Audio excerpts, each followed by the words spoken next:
the two fastest ways for you to make money in self-storage. And one of them is obviously going to the owner and purchasing directly from the owner so that you can get the best deals. All right, because going on to Crexy, then the only way that you can list on Crexy is through a realtor, and then you have a realtor that you have to pay as well too, and all the fees and everything. And it just kind of adds up, right? So you don't have to do that if you go directly to the owner. And then also a lot of times the owners, they really don't know what their property is worth. I would say like more times than not, the owners do not know what their property is worth. And so you as the person, you as the investor, it's your job to educate the owners on what their properties are worth, right? So you give them an offer, right? We do that through our magic letter. But you know, so but in order to make, you know, the most money, then, you know, going directly to the owner is going to be the best way. Okay, so we all know that. We're all learning how to do that. That's why you're here. And that's how I bought all my facilities. We go directly to the owner. The owner, and actually the facility that we closed on today is in Macon, Georgia. If anybody's ever heard of Macon, it's a little tiny town. Not a little tiny town. I guess it's not a little tiny town. That's true. It's like a medium-sized town, I guess. It's a secondary market is what I would call it. So let me see. I'm going to pull it up here on the computer so you can see Macon, Georgia. And Macon, Georgia is kind of like a rental. It's like an industrial rental kind of town. You know, do you guys have these in your states? You know, where it's a very industrious, very like, you know, houses are really affordable. This kind of a thing. So that's kind of how Macon is. There's about 100, I think there's about 150,000 people. So population of Macon, Georgia is, 150,000. Okay.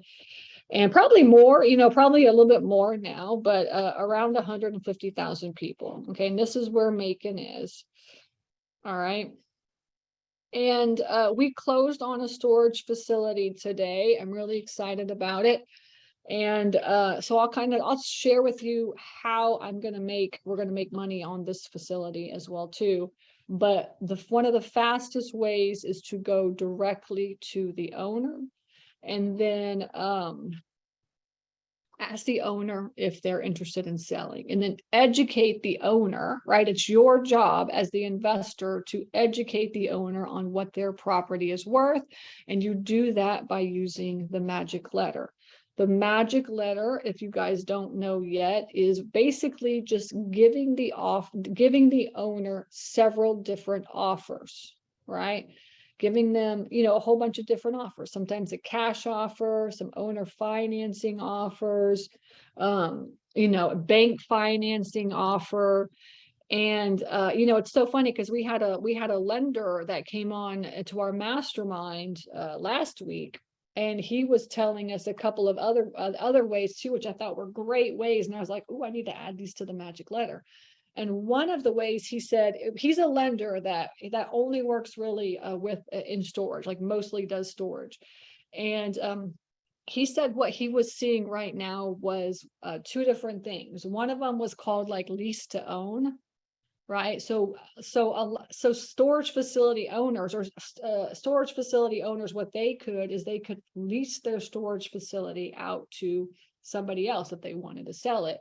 And then they lease it for a couple of years, right? Maybe a year or 2 years for the buyer, for you as the buyer to be able to purchase the facility and run it and manage it, you know, and then run it for a couple of years and then decide if you really want to buy it. Or what you do, and it's a very good way for you to do, it's a very good strategy for you to do something like this if it's a mismanaged facility. If it's a mismanaged facility and it's not worth what the owner wants to sell it for, then what you could do is work out with the owner that you can do what's called lease to own, which I thought was a very, very good, cool strategy. And I didn't realize that you could, it's kind of owner financing, but instead of owner financing, you're not, changing the deed over. You're just rent to own is what it is, really, is what it is. So I thought that was really good. So I'm already going to implement that onto the magic letter. If I come up with properties, I can say, look, here's another option for you. I like to give the owner a lot of options, honestly. And then the other thing that he brought up, which I thought was really cool, and eventually I'll get more into these once I'll teach this more and more once I, do these strategies a little bit better.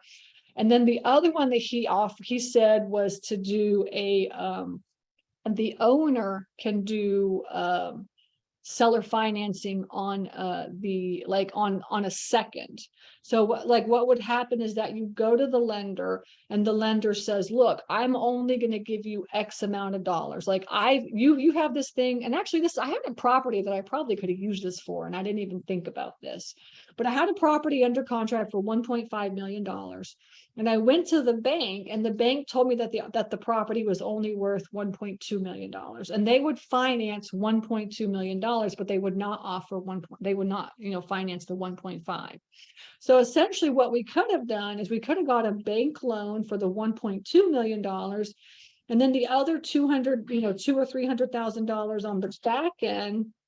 Then you can on the back end, then you can finance, you can have a second from the owner for that 2 or 3, whatever amount of money it is, but a couple $100,000. Okay.